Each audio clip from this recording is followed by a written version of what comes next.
Today, I'm going to go over the top 3 traits that makes a Division 1 wide receiver. So if you're a wide receiver and you want to know what do I need to do to become a Division 1 athlete, or what do I need to do to become elite, stay tuned.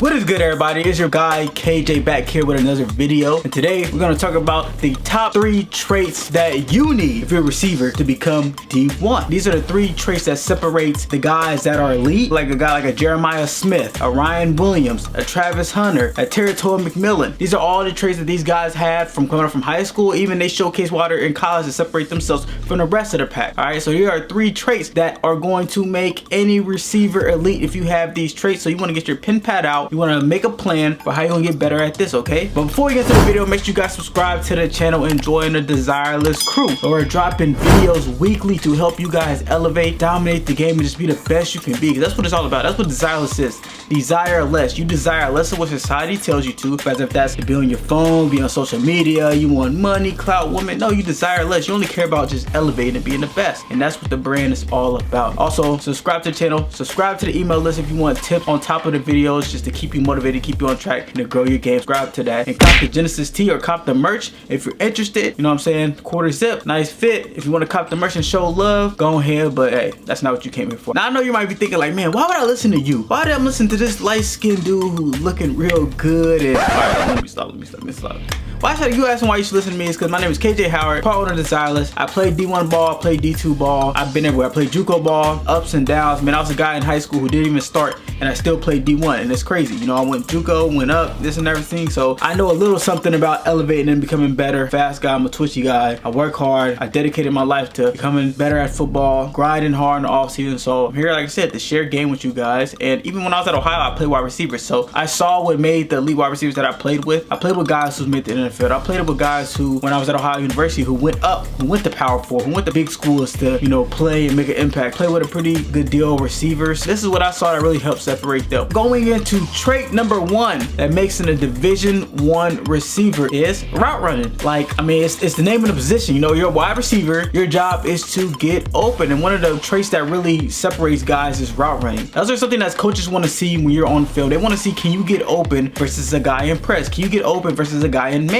Like, can you create separation? That is your job. You're supposed to create separation so the quarterback can get you the ball. And that's one of the things that coaches are looking for. When you look at guys like a Stephon Diggs, look at guys like a Davante Adams, look at guys like a Jefferson. These are guys that are masters out route running. They're super sticky, they're super shifty, and they just find ways to get open. And if you're a receiver, you have to be able to run routes. Like, if you can't run routes, then I don't like it. How can you get open? Unless you're like 6'8", 290 pounds, and just big body boxing out everybody, like, you have to be able to run routes. Even you look at positions like a tight end or running back, you look at some guys like Travis Kelce. Look at a guy like Christian McCaffrey. These are guys, they're really good at route running. They don't even play receiver. Now, if you want to be an effective receiver, you have to be able to run routes. Just the name of the position. Like, I don't know too many receivers who played the game who cannot run routes. Even you look at guys like Jeremiah Smith, who came from number 1 receiver in high school all the way to, he's basically number 1 receiver in college. He was a guy who was big, yeah, he was fast, but he also can run routes. He wasn't just a big guy who just couldn't run routes. He can run routes. Look at all the receivers at Ohio State. Ohio State has a specific type of receiver they like to recruit. As recruit route runners. Look at guys that go to LSU, like a Malik Neighbor. Look at a guy like Jamar Chase, Justin Jefferson. All these guys can run routes. Now, obviously, some are better than others. Justin Jefferson is probably the most, you know, rowdy or sticky guy out there. But like, even guys who are more like power receivers, like a Tyreek Hill or a Jamar Chase, they can still run routes. Like, you gotta run routes. If you can't run routes, then it's really gonna be hard for you to play any type of college ball. So if you're a receiver and you're looking at that, you need to definitely be running routes on air, doing drills, but really just running routes on air. That's how you're gonna get better at routes. So you're running routes in practice, you're running routes with your quarterbacks outside. You don't need to be doing all these fancy drills. Just run full speed routes, like Davante Adams said one time. He said, man, if you want to get better at route, run route. That's you want to get better at football, what are you gonna do? Play football. Now, going to trait number 2 of a Division 1 wide receiver is elite ball skills. Yes, I said it. Elite ball skills. What makes a great wide receiver? What makes a D1 wide receiver is these guys pluck the ball out of the air. Obviously, you know, if you're a receiver, you gotta have the best hands on the team by far, because everything's coming at you. The quarterback's throwing that ball 35, 40 miles per hour. If you're playing with a good quarterback, you're playing with a quarterback at a D1 level, which he's going to be pretty good quarterback. He's going to have arm strength. Nowadays, quarterbacks are developing at a fast rate with all the QB trainers, the 7-on-7s and everything. So you got to be able to be the quarterback's best friend and be reliable. How do you be reliable? The quarterback trusts the guys who have the best hands. Now, when I played receiver, that was one of the things I struggled with. I'm not gonna lie, because I was a running back and I didn't really catch the ball that much. So when I got switched to receiver, I didn't really catch the ball that well. Now, something I worked on, I got better at and better at, but I wasn't necessarily great at. But the thing that helped me was I was super fast. So like I was running fast and everything like that. So it wasn't really my game. But majority of the time, like elite wide receiver, you gotta have great ball skills. If you want to be D1, coaches want to be able to see you make a play on the ball. Like if the ball's up in the air, you gotta come down. It can't be 50-50. It gotta be 80-20. If you're a guy in high school and you want to become D1 and you want to show coaches, okay, I'm a game changer, I'm a playmaker. Well, anytime your quarterback throws the ball, because most likely in high school, you're playing with a quarterback who's not probably gonna play college ball. And if you do, you're lucky. But most of the quarterbacks, they're not gonna really play any high level ball just because hard position, there's not really that many out there. So they're gonna be throwing you just some 50-50 balls and you gotta make 80-20 or 90-10. You gotta be coming down with elite ball skills, and that what separates guys like a Travis Hunter. Travis Hunter is top receivers I've ever seen who just gets the ball and just plucks it out the air. And that's why I think he's gonna be able to play wide receiver or DB in the NFL, because he has elite ball skills. Like I said, like Travis Hunter, his route running isn't too crazy, but his hands is ridiculous. Another guy, Justin Jefferson, has great hands. Amon-Ra St. Brown, great hands. Garrett Wilson, immaculate ball skills. I think he has the best ball skills in the NFL. I think right now, until Travis Hunter comes in, I think Garrett Wilson has the best ball skills in the NFL. Like when the ball's in the air, any acrobatic catch they can make, you just pluck it. Like if you do that, you become the quarterback's best friend, and coaches want that. They want guys who can just come in and just make a play. I don't care. DB perfect coverage doesn't matter. Make a play. Ball's high.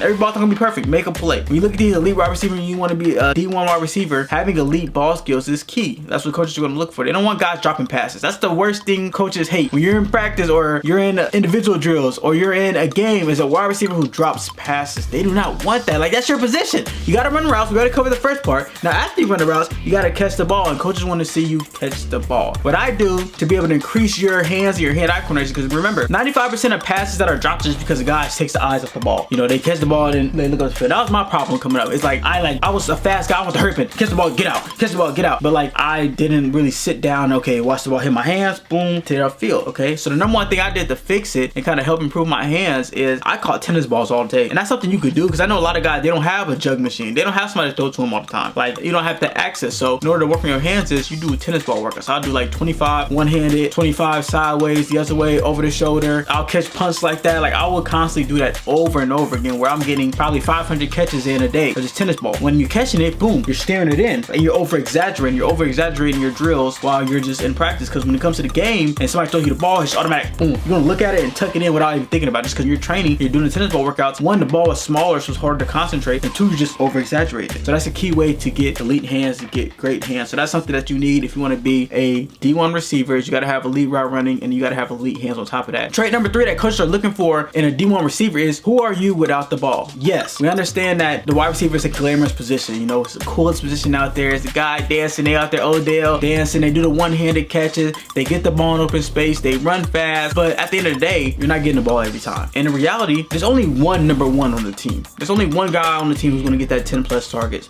A lot of receivers, the rest of the receivers on the team are going to be guys who come in, they might get a couple targets, they might get a couple, 4 or 5 targets, but majority of the time it's going to be, who are you without the ball? Are you a guy who's going to take plays off when they don't have the ball? Are you going to be a guy who wants to block? Are you going to be a guy who goes down the field and runs full speed routes? If I'm a decoy route and I know I'm not getting the ball, are you running full speed routes? Because that's what coaches want to see. Coaches just don't want to see, like, obviously they do want to see you make plays, but they want to know, who are you without the ball? Because in reality, they're recruiting all these receivers. Every receiver coming from their high school is the number 1 guy. But when you get on the college team, you get to the D1 level, you're just one of the guys. You're going to have to be a guy who has to give effort when they don't get the ball. And that might be you, and that probably is going to be you, is that you're not going to be the guy who's getting 20 targets a game. So who are you without the ball? If you want to be a guy who wants to get on the field, you want a guy to show coaches that you're elite, go block somebody, go finish a play. Look at a guy like Amon-Ra St. Brown. I love Amon-Ra because he is a guy who, like, who are you without the ball? He doesn't care. He can get 1 target a game, he gets 10 targets a game, he's blocking the same. I seen one thing in the receiver video, Netflix doc, where they were down, they're getting blown out 35-0, 38-0 to the Baltimore Ravens, and he was still in the game, blocking hard. They're down, game's over with, he's in the NFL, he's making millions. No, he still blocked hard, and that's something that coaches love to see in college. I'm telling you, coaches, when you're in practice and you're developing and you're trying to fight for a position, practice in spring ball and fall camp, you're practicing blocking all the time against the DBs. And if you can't block, you ain't gonna be able to play. They just not gonna be able to play. You look at a school like Ohio State, who produces the best receivers, in my opinion. Brian Hartline saying, man, hey, no block, no rock. Like, you gotta be able to block. So, like, who are you without the ball? Go showcase, coaches, go showcase you're somebody who actually loves the game of football. I don't care if I'm running this guy off. I don't care if I'm blocking somebody. What do they call it? The love of a game, love for the game, or LFG, love for the game. If you got to do that, do it full speed. Be a guy who just gives effort no matter if you're getting ball or not. Because at the end of the day, if you respect the game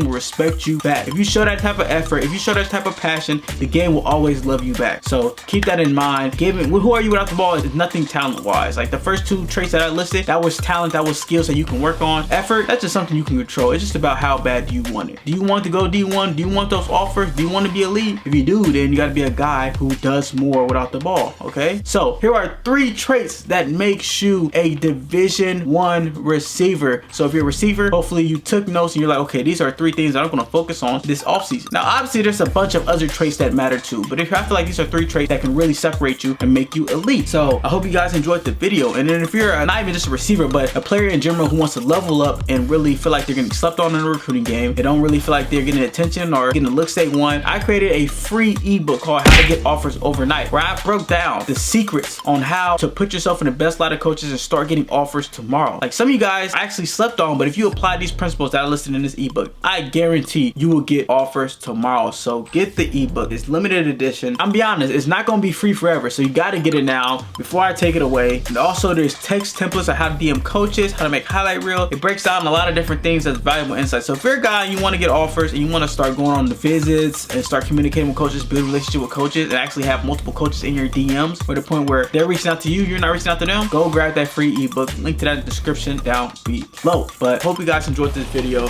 I appreciate you guys if you watched the full video and tuned in. I'm glad that you stayed to grab valuable insight on how to become elite. If you want more videos like this, comment down below, and also comment what position should I do next. Anyways, man, it's your guy KJ, and I'll see you guys later.